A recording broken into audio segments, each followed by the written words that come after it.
Assalamualaikum warahmatullahi wabarakatuh. Bismillah walhamdulillah. Salatan wa salaman daiman hatta ila yaumil qiyamah. Saudara-saudaraku kaum muslimin wal muslimat, shaimin wa shaimat yang dimuliakan oleh Allah Subhanahu wa taala. Kita sudah menjalani ibadah puasa hari yang ke-11. Tentu kita sudah merasakan bahwa puasa itu secara umum tidak makan, bukan karena makanan tidak ada, kita tidak minum bukan karena minum tidak ada, tapi karena ini merupakan kewajiban dan panggilan Allah Subhanahu wa taala sebagaimana tertuang dalam surah Al-Baqarah ayat 183. A'udzu billahi minasyaitonir rajim. Bismillahirrahmanirrahim. Ya ayyuhalladzina amanu kutiba alaikumusiyam. Wahai orang-orang yang beriman, diwajibkan kepada kamu untuk berpuasa sebagaimana diwajibkan atas orang-orang sebelum kamu, agar kamu menjadi orang-orang yang bertakwa. Kaum muslimin wal muslimat, shaimin wa shaimat yang dimuliakan oleh Allah Subhanahu wa taala. Allah menggunakan kata-kata ya ayyuhalladzina amanu. Ya ayyuhalladzina amanu, wahai orang-orang yang beriman. Allah memanggil orang-orang yang beriman, bukan memakai kata-kata ya ayyuhan nas, wahai manusia. Tapi Allah sengaja memanggil orang-orang yang beriman. Untuk apa Allah memanggil orang-orang yang beriman? Kutiba alaikumusiyam, supaya kita melaksanakan puasa. Orang-orang yang melaksanakan ibadah puasa itu hanya yang mampu adalah orang-orang yang beriman. Karena itu kalau Allah memanggil orang-orang yang beriman, siapakah yang datang yang menyahuti panggilan Allah itu? Tidak lain adalah kita, orang-orang yang beriman. Oleh karena itu, saudaraku-saudaraku yang dimuliakan oleh Allah Subhanahu wa taala, bahwa sesungguhnya orang-orang yang melaksanakan ibadah puasa itu yang memang betul-betul melaksanakan ibadah puasanya tidak lain adalah orang-orang yang beriman. Sama seperti kita kalau di depan kita ada jual rujak, kemudian yang satu lagi ada jual sate.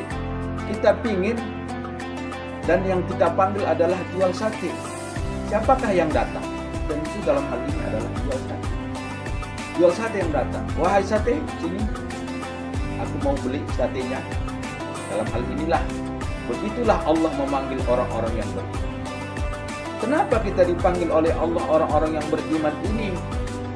Supaya kita melaksanakan ibadah puasa terutama ibadah. Apa tujuannya Allah memanggil orang-orang yang beriman, mewajibkan kepada kita orang-orang yang beriman untuk melaksanakan ibadah puasa? Minimal ada 3 tujuan bahwa kita melaksanakan ibadah puasa. Yang pertama adalah disebutkan dalam surah Al-Baqarah tadi di penghujung ayatnya, la'allakum tattaqun, supaya kita tergolong dan termasuk orang-orang yang bertakwa kepada Allah Subhanahu wa taala. Shaimin wa shaimat yang dimuliakan oleh Allah Subhanahu wa taala.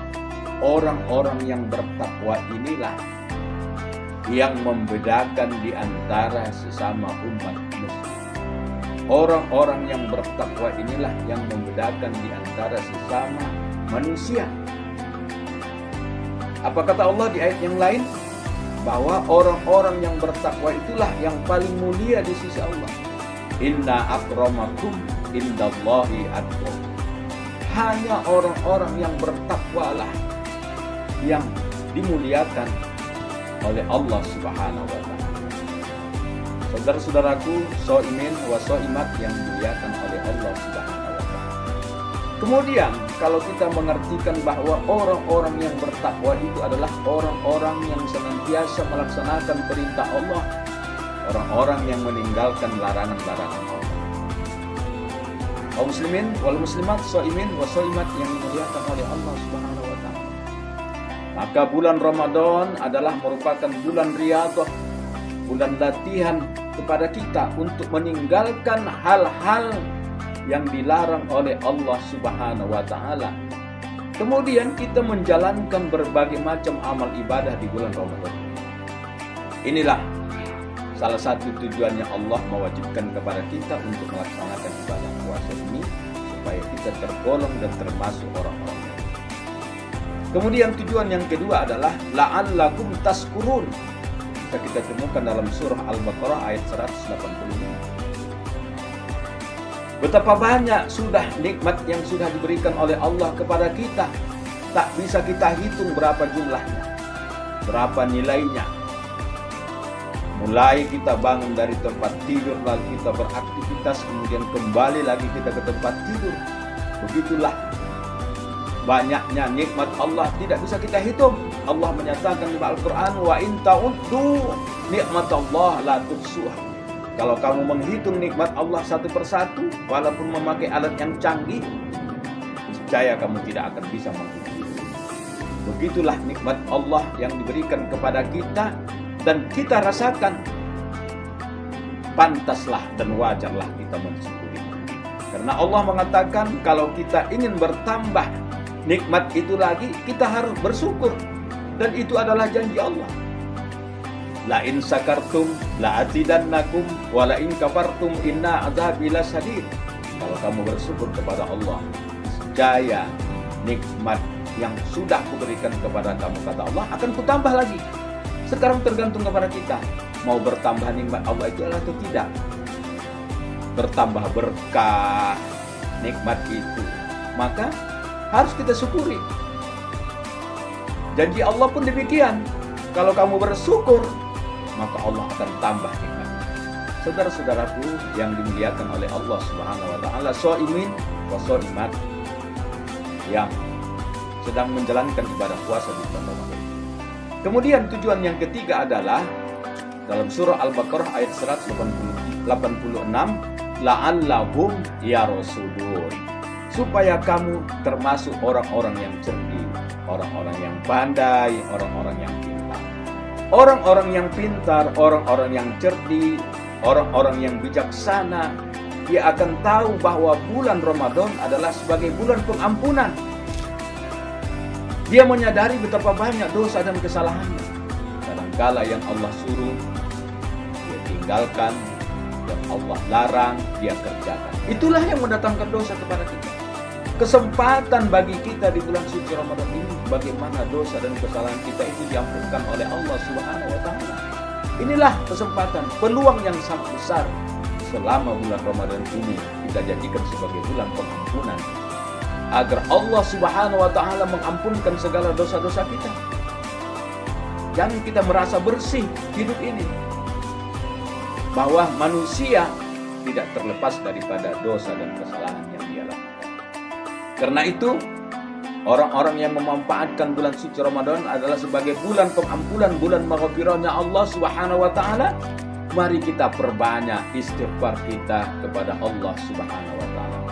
Astaghfirullah, astaghfirullah, astaghfirullah. Memohon ampun kita kepada Allah. Ya Allah, ampuni segala dosa-dosa. Maka orang-orang yang diampunkan oleh Allah dosa-dosanya sama seperti orang yang baru selesai mandi di sungai. Begitu bersih badannya, tidak ada lagi kotoran-kotoran yang melekat di dalam tubuhnya. Seperti itulah orang-orang yang diampunkan oleh Allah dosanya. Maka jangan sampai bulan Ramadan ini kita lewatkan kesempatan kepada kita. Begitu nanti selesai Ramadan ini, insya Allah kita sudah termasuk hamba-hamba yang bersih, fitrah. Kaum muslimin wal muslimat, shaimin shaimat yang dimuliakan oleh Allah. Mudah-mudahan sekelumit yang bisa kami sampaikan akan bermanfaat kepada kita semuanya. Dan kami akhiri dan mohon maaf kami billahi wal hidayah. Assalamualaikum warahmatullahi wabarakatuh.